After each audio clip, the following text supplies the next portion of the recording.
요한계시록 12장 1절부터 6절까지 함께 봉독하겠습니다. 하늘에 큰 이적이 보이니 해를 옷 입은 한 여자가 있는데 그 발 아래에는 달이 있고 그 머리에는 12별의 관을 썼더라. 이 여자가 아이를 베어 해산하게 되매 아파서 애를 쓰며 부르짖더라. 하늘에 또 다른 이적이 보이니 보라, 한 큰 붉은 용이 있어 머리가 7이요 뿔이 10이라. 그 여러 머리에 7 왕관이 있는데 그 꼬리가 하늘의 별 3분의 1을 끌어다가 땅에 던지더라. 용이 해산하려는 여자 앞에서 그가 해산하면 그 아이를 삼키고자 하더니 여자가 아들을 낳으니 이는 장차 철장으로 만국을 다스릴 남자라. 그 아이를 하나님 앞과 그 보좌 앞으로 올려가더라. 그 여자가 광야로 도망하매 거기서 1260일 동안 그를 양육하기 위하여 하나님께서 예비하신 곳이 있더라. 아멘. 이 시간에는 우리 요한계시록 전체 개관 도표를 한번 복습하는 그런 시간 갖도록 하겠습니다. 여러분, 이 도표 보시면 기억나세요? 요한계시록 공부하면서 함께 나눴던 그런 도표인데요. 이것은 바이블 동서남북에서 보여주고 있는 그런 도표입니다.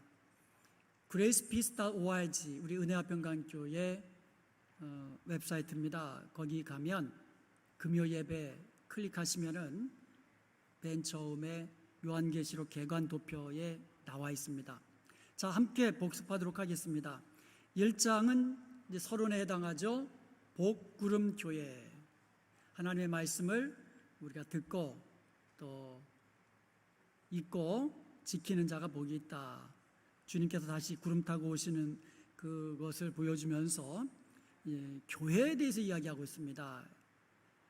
그래서 2장과 3장은 아시아의 7교회, 7교회의 사자를 붙잡고 계시는 분이 우리 주님이라고, 주님의 오른손에 7별을 붙잡고, 그러니까 아시아의 7교회의 사자들을 붙잡고 주관하시는, 교회를 주관하시는 주님의 모습 우리가 볼 수가 있었습니다.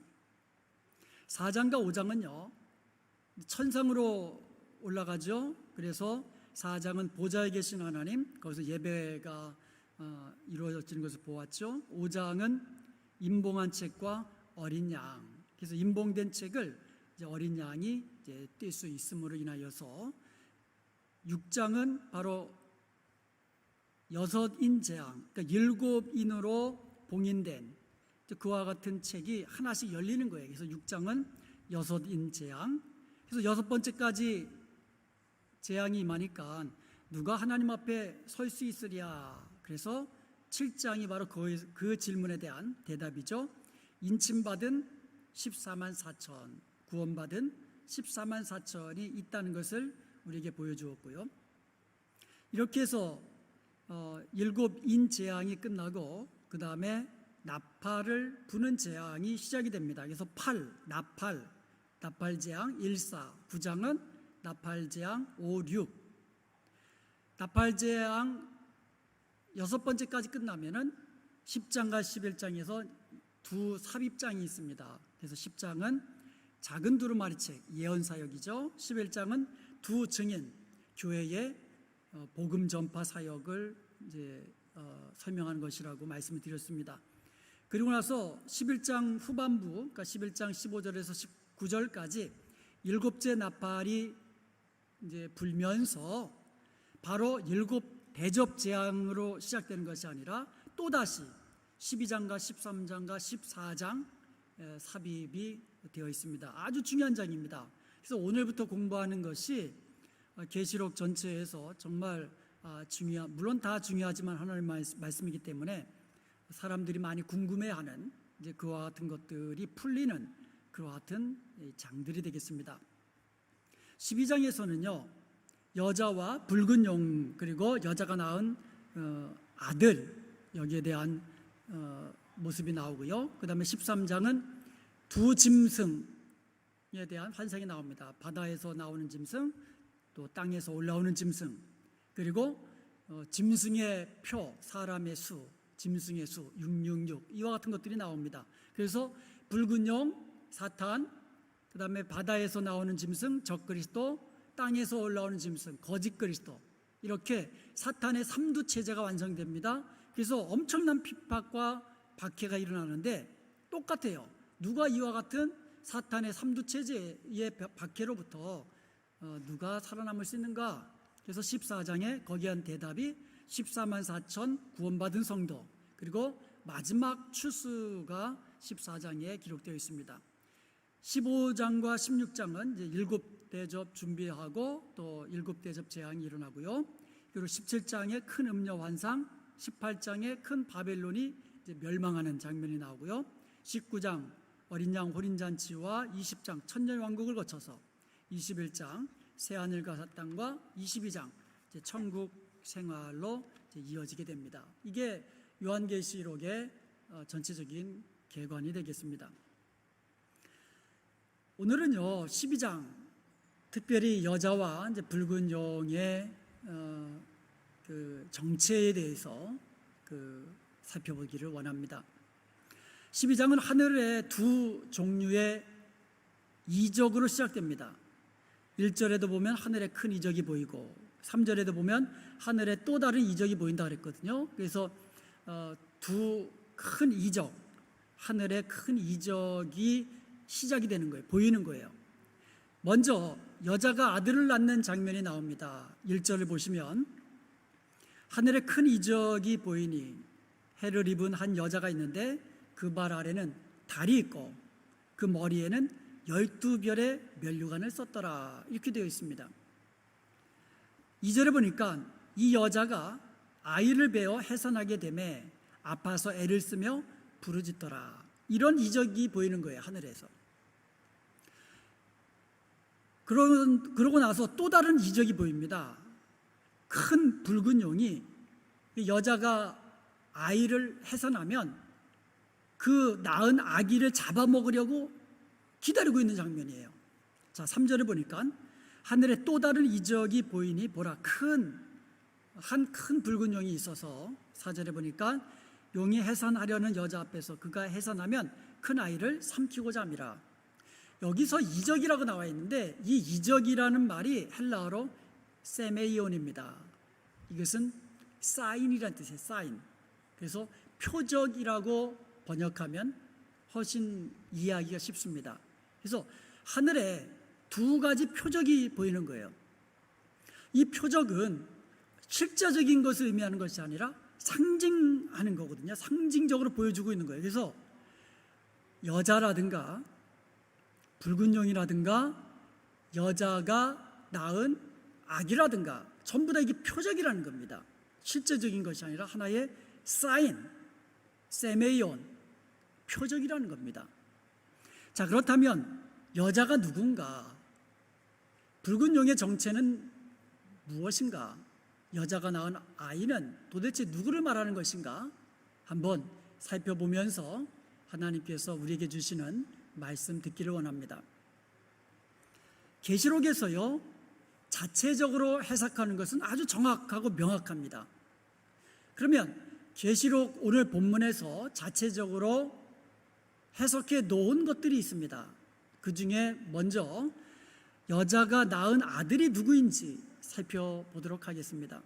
여자가 낳은 아들이 누구를 말하는 것인가? 5절에 보니까 여자가 아들을 낳으니 이는 장차 철장으로 만국을 다스릴 남자더라 그랬거든요. 메시아를 말하는 겁니다. 장차 철장 권세로 만국을 다스릴 사람, 메시아입니다. 그러니까 여자가 낳은 그 아이는 남자아이인데, 아들인데 바로 메시아라는 것을 우리에게 알려주고 있는 거예요. 그리고 나서 그 아이를, 그 아이, 그녀, 그 여자가 낳은 아이가 하나님 앞과 그 보좌 앞으로 올라가더라 그랬거든요. 올려가더라. 승천을 말하는 거죠. 여자가 메시아를 낳았는데 그 메시아가 하늘로 승천을 하신 거예요. 자, 그렇다면 여자가 낳은 아들은 누굽니까? 바로 메시아이신 예수 그리스도라는 사실을 우리가 알 수 있어요. 이것은요, 뭐 복잡하지가 않죠. 계시록에서 자체적으로 해석해주고 있기 때문에 아주 명확한 겁니다. 다른 해석이 있을 수 없는 것입니다. 자, 그렇다면 아들을 죽이려고 하는 이 붉은 용의 정체는 무엇인가? 자, 9절을 한번 보겠습니다. 큰 용이 내쫓기니 옛뱀 곧 마귀라고도 하고 사탄이라고도 하며 온 천하를 꿰는 자라. 용을 뭐라고 말하고 있습니까? 옛뱀이라고 이야기하고 있고요, 마귀라고도 이야기하고 사탄이라고도 하고 온 천하를 꿰는 자다, 이렇게 이야기하고 있어요. 옛뱀, 옛뱀이라고 할 때는요, 옛날에 에덴 동산에서 아담과 하와를 거짓으로 꿰던 그 뱀, 그래서 옛뱀이라고 이야기하고 있는 거예요. 원래 사탄은 히브리어입니다. 헬라어로는 디아블로라고 하는데 우리는 이것을 마귀라고 번역한 거예요. 사탄은 이 하나님께서 창조하신 그 영적인 존재, 그러니까 천사들 가운데 아주 능력이 많고 아주 아름다운 그 같은 그 천사들의 우두머리였어요. 그러니까 성경에 보면 천사장이 이름이 나오는데 뭐 미가엘이라든가 가브리엘이라든가 이런 천사장들의 이름들이 나옵니다. 그러면 수많은 천사들의 우두머리거든요. 그러니까 사탄도 그러한 종류의 천사였습니다. 그런데 이 사탄이 하나님을 대적하고 하늘에서 쫓겨내려왔습니다. 그런데 하늘에서 쫓겨내려올 때에 혼자 쫓긴 것이 아니라 사탄을 추종하는 천사들의 무리, 타락한 천사들의 무리들이 함께 이 땅으로 쫓겨내려온 거예요. 에베소서 6장 12절에 보면 사탄이 부리는 그와 같은 이 추종하는 타락한 천사들을 하늘에 있는 악의 영들이라고 이야기하고 있어요. 그리고 에베소서 2장 2절에 보면 사탄을 공중의 권세 잡은 자다, 이렇게 이야기하고 있어요. 그러니까 공중 권세 잡은 자 사탄과 그를 따르는 악한 영들, 타락한 천사들, 이들이 하나님을 대적하는데 타락한 천사들, 악한 영을 중국에서 귀신들로 번역을 했어요. 그래서 우리말 성경에도 귀신들로 번역이 되어 있는 겁니다. 그래서 성경에서 귀신이라고 할 때, 귀신들이라고 할 때는 바로 타락한 천사들, 악한 영들을 의미하는 거예요. 공중권세 잡은 자들은, 잡은 자는, 이건 단수죠, 이 사탄을 의미하는 거고요. 사람이 죽어서 그 영혼이 떠돌아다니는 것, 그게 귀신이 아니에요. 그런 거 없습니다. 사람이 죽으면 영혼은 이 땅에서 머물러 있지 않아요. 귀신이 죽어가지고 뭐 처녀 귀신, 몽달 귀신, 그런 거 아닙니다. 귀신은 그런 게 아니고 성경에서 말하는 귀신들은 타락한 천사들, 바로 악한 영들을 귀신들이다, 이렇게 말하고 있는 겁니다. 이것을 우리가 분명히 알아야 돼요. 귀신은 타락한 천사들, 그들의 우두머리가 사탄, 곧 마귀다, 같은 말이에요. 그리고 오늘 성경에 나오는 용, 옛뱀, 전부 다 사탄을 지칭하는 그 같은 말들입니다. 사탄, 사단, 다 같은 말들이에요. 사탄은 대적자입니다. 하나님을 대적하고요. 그리고 참소자입니다. 하나님께 성도들을 계속 참소하는 자가 사탄이에요. 그래서 온 천하를 꿰는 자라, 이렇게 온 천하를 꿰는 자다. 여러분, 예수님께서 이 땅에 계실 때에 광야에서 시험 받으셨잖아요. 바로 광야에서 사탄에게 시험 받으셨거든요. 유혹 받으신 거죠, 사탄에게. 그때 사탄은 예수님을 거짓으로 꾀지 않았어요? 나에게 절하라. 천하 만국을, 그 영광을, 권세와 부귀를 다 너에게 주겠다. 자기 것도 아니면서 거짓으로 온 천하를 꾀는 자, 심지어 예수님도 거짓으로 유혹하고 꾀지 않았습니까? 이게 사탄이에요. 10절 하반절에 보면 우리 형제들을 참소하던 자, 곧 우리 하나님 앞에서 밤낮 참소하던 자가 쫓겨났고, 이렇게 되어 있거든요. 그러니까 사탄은 참소하는 자, 거짓으로 미혹하는 자, 이것이 바로 이 사탄의 붉은 용의 정체인 것입니다. 그러므로 우리는요, 사탄과 그의 쫄개들, 악한 영, 바로 귀신들에게 속지 말아야 돼요.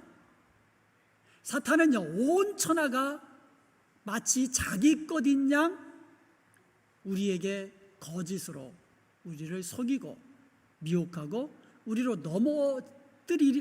하는 넘어지게 하는 자가 사탄인 것입니다. 온 천하, 자기에게 무릎 꿇으면, 자기 앞에 경배하면 부를 주겠다, 영화를 주겠다, 권세를 주겠다, 다 거짓말이죠.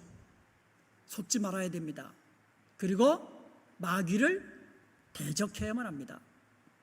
예수님은요, 사탄에게 유혹받으실 때에 사탄아 물러가라, 아주 분명하게 이 사탄을 물리치셨습니다.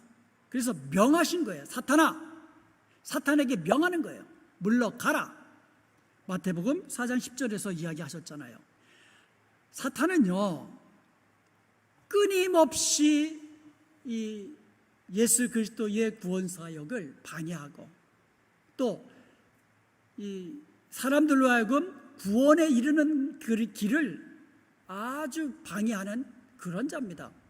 심지어 사탄은요, 예수님이 제자들에게 내가 이제 십자가에 달려 죽어야 되겠다, 그리고 다시 부활해서 나의 구원을 이루어야 될 것이다 라고 예수님께서 앞으로 구원 계획, 십자가의 죽으심과 부활에 대해서 이야기하셨는데 베드로가 어떻게 했습니까?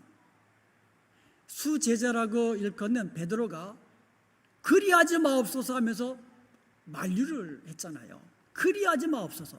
예수님이 십자가에 달려 죽으셔야 된다니까 그리하지 마옵소서. 그때 예수님께서는 베드로에게 뭐라고 말씀하셨습니까? 마태복음 16장 23절에 보니까 예수께서 돌이키시며 베드로에게 이르시되 사탄아 내 뒤로 물러가라. 너는 나를 넘어지게 하는 자로다. 사탄은 우리로 하여금 넘어지게 하는 자입니다. 예수님, 심지어 예수님도 넘어뜨리려고 그렇게 유혹하고 계속해서 끊임없이 달려들었던 자가 사탄입니다. 그래서 우리는요, 사탄에게 속지 말아야 되고 예수 그리스도 이름으로 사탄을 명하여 물리쳐야 될 줄로 믿습니다. 찬송가 342장에 보면 너 시험을 당해 죄 짓지 말고 너 용기를 다해 곧 물리쳐라. 너 시험을 이겨 새 힘을 얻고 주 예수를 믿어 늘 승리하라. 예수님을 믿는 저와 여러분에게는 예수 그리스도께서 우리와 함께 하시는 줄로 믿습니다. 우리 안에 계시는 바로 예수 그리스도의 이름으로, 예수의 이름으로 명할 때에 사탄은 도망치고 물러가는 줄로 믿습니다. 속지 마십시오. 사탄은 속이는 자고 우리를 참소하는 자입니다. 거짓말하는 자예요. 속지 말아야 돼요. 그리고 물리쳐야만 합니다. 예수님은 예수님의 이름으로 물리칠 필요가 없으시죠. 본인이 바로 메시아, 하나님의 아들이시기 때문에. 그래서 사탄은 물러가라 하셨지만 우리에게는 우리는 사탄을 물리칠 수 있는 능력이 우리에게 없어요. 그래서 우리는 예수님의 이름을 의지함으로 사탄을 명하고 물리쳐야 되는 거예요. 자, 한번 따라서 해보십니다. 예수의 이름으로 명하노니 사탄아 물러가라. 너는 나를 넘어지게 하는 자로다. 다시 한번 예수님의 이름으로 명하노니 사탄아 물러가라. 때로 우리는요, 마음에 울적할 때도 있고 마음에 나쁜 생각이 들 때도 있어요. 그리고 마음에 그 악한 생각이 들 때도 있고요, 내 생각대로 하고 싶은 때가 있어요. 하나님보다도 나를 높이려는 이 교만이 싹 들 때가 있습니다. 전부 다 내가 넘어지려는 때입니다. 그때 우리는 내 속에서 역사하는 사탄의 그 역사를 우리는 깨달아야 되고 속지 말아야 되고 명하여 물리쳐야 되는 줄로 믿습니다. 사탄아 예수의 이름으로 명하노니 물러가라. 너는 나로 하여금 악한 생각으로 말미암아 넘어지게 하는 자로다. 이렇게 사탄을 예수의 이름으로 명하여 물리치시기를 바랍니다. 그리고요, 우리에게는 성령이 계십니다. 그러므로 우리는 성령의 권능으로 사탄과의 영적 전쟁에서 이길 수 있는 줄로 믿습니다. 그러므로 우리는 날마다 성령 충만을 위해서 날마다 말씀 묵상하고 날마다 기도로 충만하여서 성령 충만으로 사탄을 이겨나갈 수 있기를 주님의 이름으로 축원드립니다. 사탄은 큰 붉은 용이라고 했어요. 큰 붉은 용. 얼마나 무서운 존재입니까? 얼마나 이 무서운 존재입니까? 용, 무시무시하잖아요. 근데 그게 큰 용이에요. 그리고 빨간 용입니다. 여러분, 우리 앞에 그런 용이 나타난다고 한번 생각해 보세요. 얼마나 무섭겠습니까? 3절에 보니까 거기다가 머리가 7이요 뿔이 10이라. 야, 이런 용이 나타나면은 기겁할 거예요. 7머리 10뿔. 사탄이 이 세상에서 엄청난 권세를 가지고 하나님을 대적하고 있다는 사실을 우리는 알 수가 있는 대목입니다. 그 여러 머리에 7 왕관이 있는데, 그 머리가 7인데 7 왕관이 있는 거예요. 그러니까는 사람들이 사탄을 보면 굉장히 영광스러운 존재로 인식하는 거예요. 그래서 사탄 앞에 경배하고 무릎 꿇게 되는 겁니다. 7머리 10뿔을 가지고 있는 사탄, 이것은요 계시록 13장과 17장에 다시 한번 나옵니다. 그래서 계시록 13장과 17장에서 다시 한번 더 자세히 7머리는 뭐고 이 10뿔은 무엇인지 한번 살펴보면서 그때 좀 더 알기를 원합니다. 자, 그렇다면 7머리 10뿔로 상징되는 이 붉은 용이 하는 일이 무엇일까요? 2가지가 나오는데요, 이제 4절에 한번 보시기 바랍니다. 그 꼬리가 하늘의 별 3분의 1을 끌어다가 땅에 던지더라. 용이 해산하려는 여자 앞에서 그가 해산하면 그 아이를 삼키고자 하더라. 2가지 일을 지금 하고 있어요. 첫 번째로는 그 꼬리로 하늘의 별 3분의 1을 끌어다가 땅에 던집니다. 사탄이 자신을 추종하는 그 같은 악한 영들로 하여금 이 세상을 얼마나 괴롭게 하고 얼마나 고통스럽게 할 것인가를 우리에게 보여주고 있어요. 그런데 여러분, 사탄의 그 휘하에서 신음하는 자들은요 대부분 사탄을 따르는 자들이에요. 이게 참 희한하죠? 하나님은 하나님을 따르는 하나님의 백성들, 성도들을 보호하시고 복주려고 하시고 늘 인도하시고 도와주시고, 근데 사탄은요 자기를 따르고 경배하는 자들을 오히려 괴롭히고 재앙을 내리고 괴롭게 하고, 이게 사탄이에요. 그 다음에 2번째 하는 일이, 여자가 해산하면 그 아이를 삼키려고 그 앞에 딱 버티고 있는 거예요. 아마 입 벌리고 있을 거예요. 딱 입 벌리고 여자가 아이만 낳으면 낳아봐라, 그냥 삼켜버리리라. 여자가 낳은 아이는 바로 5절에 보면 철장으로 만국을 다스릴 예수님 메시아라고 말씀을 드렸습니다. 그러니까 용은 바로 메시아이신 예수님을 삼키려고 하고 있다라는 거예요.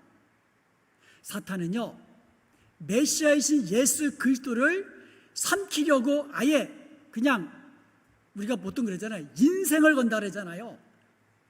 사탄이 온 관심사는 메시아이신 예수 그리스도를 삼키려고, 죽이려고 하는 것이 사탄의 어떻게 보면 최종 목표라고 할까, 그와 같이 아이간 사탄의 주 하고자 하는 일이 그거예요. 성경을 보면은요, 사탄은 아직도 예수님이 태어나시기도 훨씬 전에 아벨을 죽였잖아요. 원래 예수님은 아벨의 후손으로 나오려고 했잖아요. 근데 가인이 아벨을 죽이니까 아벨 대신 셋을 주셔가지고 셋의 후손으로 예수님이 이 땅에 오셨습니다. 그러니까 벌써 그때부터 아벨을 죽이면 예수님 탄생하지 못할 거다, 그렇게 한 거예요. 출애굽기 1장에 보면은요, 애굽에서 유대의 그 모든 갓난 아기들을 다 바로 왕이 다 죽이려고 하잖아요. 또 죽였잖아요. 근데 실패했어요. 그리고 또 예수님이 태어나자마자 헤롯 왕은요, 예수님이 태어났다는 그 베들레헴 이 마구간을 중심으로 해가지고 그 근방에 있는 모든 갓난아이 남자들을 다 죽이라고 했잖아요. 근데도 실패했잖아요. 예수님을 죽이려는데 실패했어요. 예수님의 사역 내내 마귀는 예수님을 공격하다가 그래도 안 되니까 마지막으로 예수님을 십자가에 죽이려고 결정적으로 십자가에 죽였잖아요. 그리고 나서 예수님이 십자가에 달려 죽으시는 그 장면을 보고 사탄과 그를 따르는 악한 영들은 얼마나 환호하며 박수치며 좋아했겠어요. 야, 이제 우리 이겼다, 메시아 예수를 죽였다, 얼마나 좋아했겠습니까? 그런데 오늘 본문 5절 뒷부분에 보니까 여자가 낳은 그 아들은 하나님 앞과 그 보좌 앞으로 올라가더라. 그런 말 있잖아요. 닭 쫓던 개 지붕 쳐다본다고. 이제 이겼다, 예수는 죽었다, 십자가에 죽었다라고 환호하는 그 순간 다시 부활하시고 승천하게 되신 줄로 믿습니다. 예수님은 십자가에 죽으시고 부활하시고 승천하심으로써 마귀 권세, 사망 권세 이기시고 승리하신 줄로 믿습니다. 용은요, 여자가 아들을 낳으면 죽이려고 그 앞에 딱 서 있었잖아요. 그러다가 아들이 하늘로 올라가 버리자 실패한 거예요.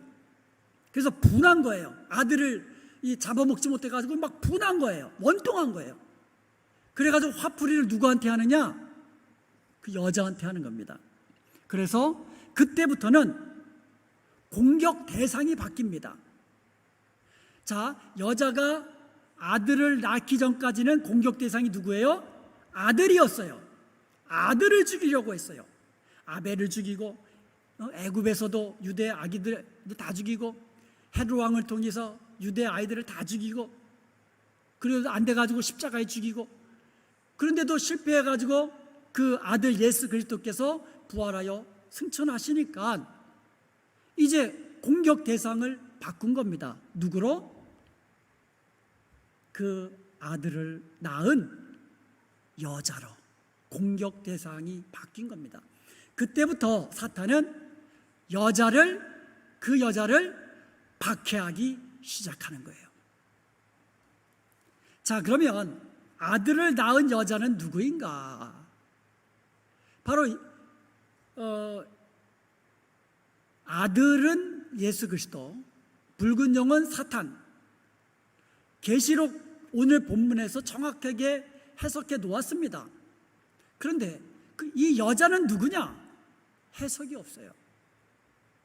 그래서 여러 가지 견해가 여러 가지 다른 해설들이 이제 나타나기 시작하는 거예요. 자, 첫 번째 해석은 마리아로 보는 견해입니다. 여자가 낳은 아들이 예수님이면 당연히 여자는 마리아다. 이게 천주교에서 주장하는 견해입니다. 그러나 이 견해는 옳지 않은 견해입니다. 왜냐하면 여러 가지 문제가 있어요. 자, 첫 번째 문제가 뭐냐면 이 여자가 즉 사탄으로부터 박해를 받잖아요. 13절에 보니까 용이 자기가 땅으로 내쫓긴 것을 보고 남자를 낳은 여자를 박해하는지라. 사탄이 여자를 박해하는데 사탄이 마리아를 박해한다? 말이 안 되잖아요. 그래서 이 마리아라고 보는 견해는 이거는 옳은 해석이라고 볼 수 없습니다. 사탄이 박해하는 여자가 마리아일 수가 없어요. 두 번째로 이 여자는요, 광야 자기 곳으로 날아가 가지고 거기서 한 때와 두 때와 반 때를 양육받는다 그랬어요. 그러니까 여자가 이 광야 자기 곳으로 가가지고 한 때, 두 때, 반 때를 양육받고 보호받는 거예요. 한 때, 두 때, 반 때는 3년 반이에요. 그죠? 한 때 1년, 두 때 2년, 반 때 반, 3년 반입니다.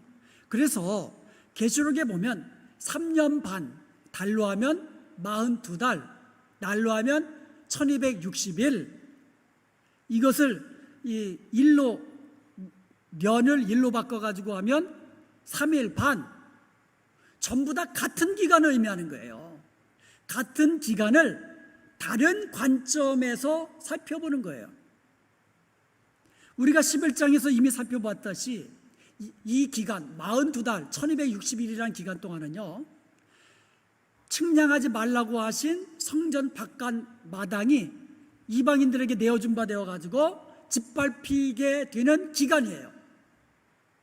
그러니까 사탄이 이 기간 동안 아예 그냥 날뛰는 기간입니다. 아예 그냥 핍박하고 박해하기 위해서 날뛰는 기간이에요. 그런데 이 기간은 또 어떤 기간이에요? 1260일 동안 또 예언하리라 그랬거든요. 두 증인이, 그러니까 복음 증거하는 기간이 또 1260일이에요. 즉 두 증인, 즉 교회가 땅끝까지 복음을 증거하는 기간이에요. 이 기간 동안 여자가 사탄에게 박해를 받는데 그 여자가 마리아라는 말, 이거는 성립되지 않습니다. 그리고 세 번째로 17절에 보면은요, 용은 그 여자의 남은 자손을 핍박한다 그랬어요. 17절을 한번 보겠습니다. 용이 여자에게 분노하여 돌아가서 그 여자의 남은 자손, 곧 하나님의 계명을 지키며 예수의 증거를 가진 자들과 더불어 싸우려고 바다 모래 위에 서 있더라. 그 여자의 남은 자손을 핍박한다 그랬거든요. 그럼 마리아의 남은 자손을 핍박한다? 말이 안 되거든요. 그래서 오늘 계시록 본문에서 말하는 것을 보면은 여자가 누구인지는 말해놓고 있지는 않지만 여자가 마리아가 아니라는 것은 분명히 밝혀놓고 있어요.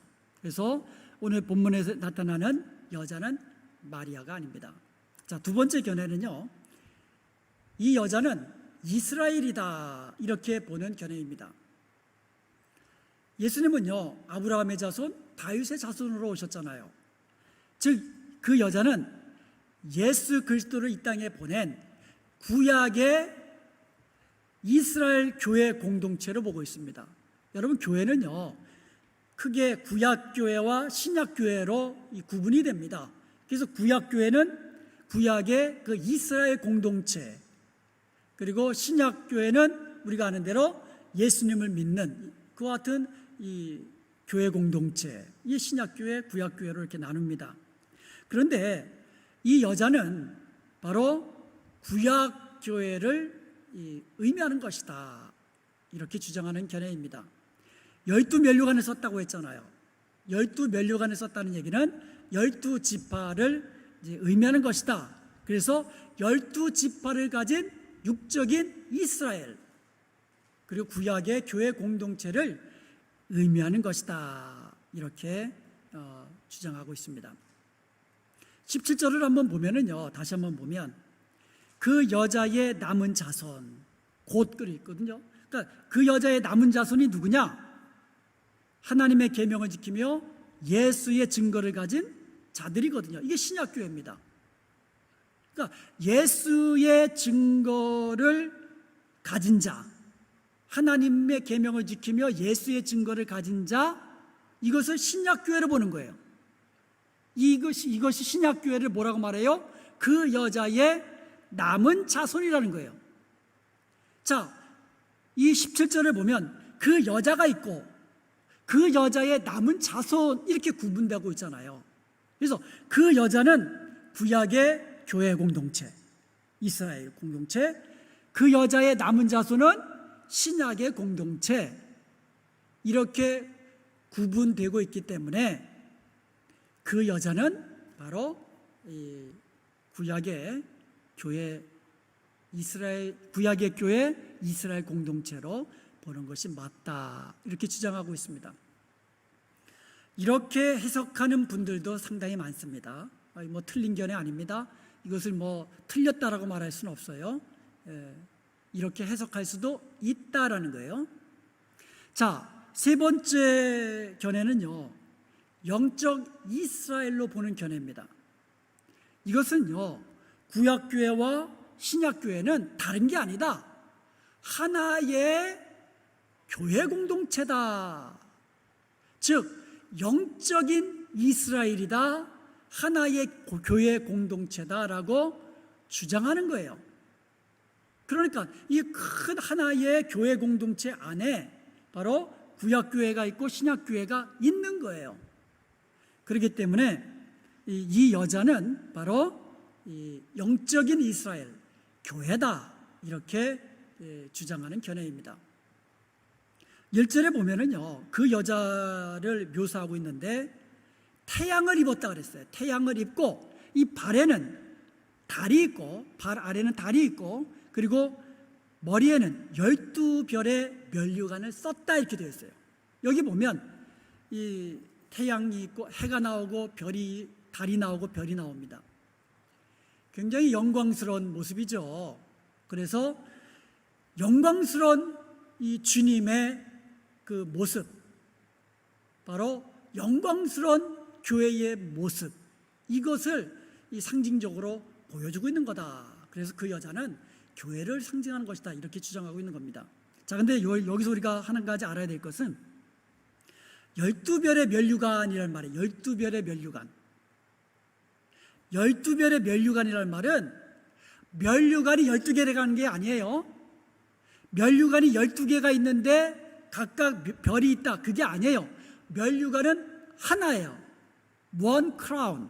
면류관은 하나인데 12개의 별이 있는 면류관, 이걸 말하는 거예요. 면류관은 하나예요. 근데 12별을 가지고 있는 거예요. 면류관에. 즉 이 면류관, 영광이기도 하지만 면류관은 왕권을 상징하기도 하거든요. 그리스도의 왕권, 그리스도에 따른 성도들이 가지고 있는 이 왕권, 그게 교회의 왕권입니다. 그러므로 교회는요, 주님의 영광을 가지고 있는 공동체고요, 교회는요, 주님의 그 다스림의 왕권을 가지고 있는 공동체인 것을 믿으시길 바랍니다. 교회는 굉장히 영광스러운 공동체예요. 그리고 교회는 주님의 그 왕권, 권세를 가지고 있는 공동체인 것을 믿으시기 바랍니다. 이게 이스라엘, 영적인 이스라엘로 이제 보는 견해입니다.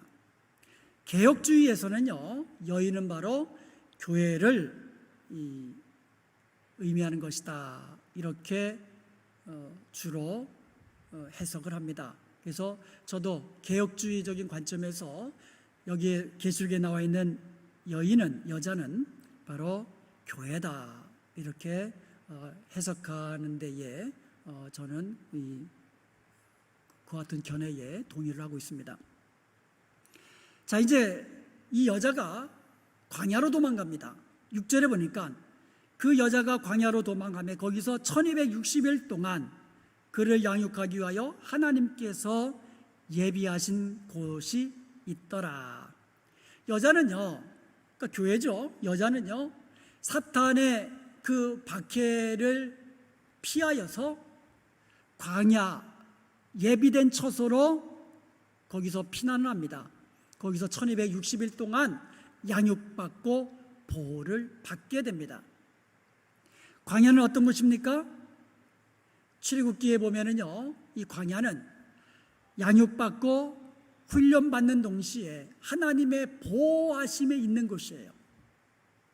광야는요, 뜨거운 태양빛이 있고, 그리고 아주 그냥 이 밤에는 살을 애는 듯한 추위가 있고, 물이 없고 먹을 것이 없는, 그리고 사방이 뭐 어디가 어딘지 동서남북을 구분할 길이 없는, 길을 잃어버리고 헤매면서 죽기 쉬운 그런 곳이지만, 그 광야는 하나님의 보호하심 있는 것이고, 하나님의 인도하심 있는 것이고, 또 하나님이 훈련하시고 양육하시는 곳이 출애굽 이후에 광야인 줄로 믿습니다.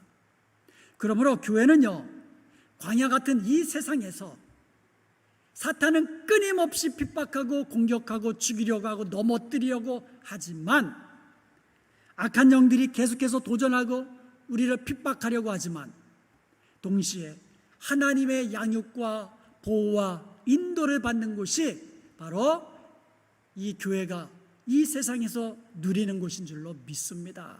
사탄이 아무리 우리 교회를 핍박하고 죽이려고 해도 하나님이 보호하시고 하나님이 양육하시고 하나님이 인도하시는 것을 믿으시기 바랍니다. 그러므로 말세에 정말 그 큰 환난이 이 땅에 임할 때에 우리 성도들이 피할 곳은요, 깊은 산골이 아닙니다. 멀리 떨어져 있는 아무도 찾지 못하는 외딴 섬이 아니에요. 바로 주님 품인 줄로 믿습니다. 주님이 보호하시는 교회인 줄로 믿습니다.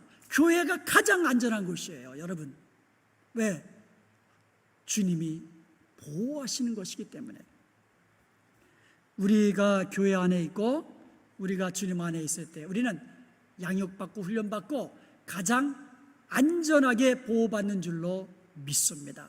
그러므로 여러분, 마지막 때에 아무리 대환란이 있는 있다, 여기서 재앙이 일어난다, 저기서 재앙이 일어난다, 하늘에서 뭐가 떨어진다, 아무리 난리벌썩 쳐도 여러분 두려워하지 마시고 동요하지 마시고, 주님 안에 있는 우리, 교회 안에 있는 우리가 바로 교회이기 때문에, 주님이 지키시는 교회이기 때문에 안전함을 누리시며 평안함을 누리시며 예수의 이름과 성령의 충만함과 권능으로 사탄과 영적 전쟁에서 이기고 또 이겨서 주님 다시 오실 때까지 땅끝까지 복음을 전가하는 일에 죽도록 충성함으로써 주님 앞에 섰을 때 잘했다 칭찬받고 영광스러운 면류관 다 받아 누리는 저희 여러분 되시기를 주님의 이름으로 축원드립니다.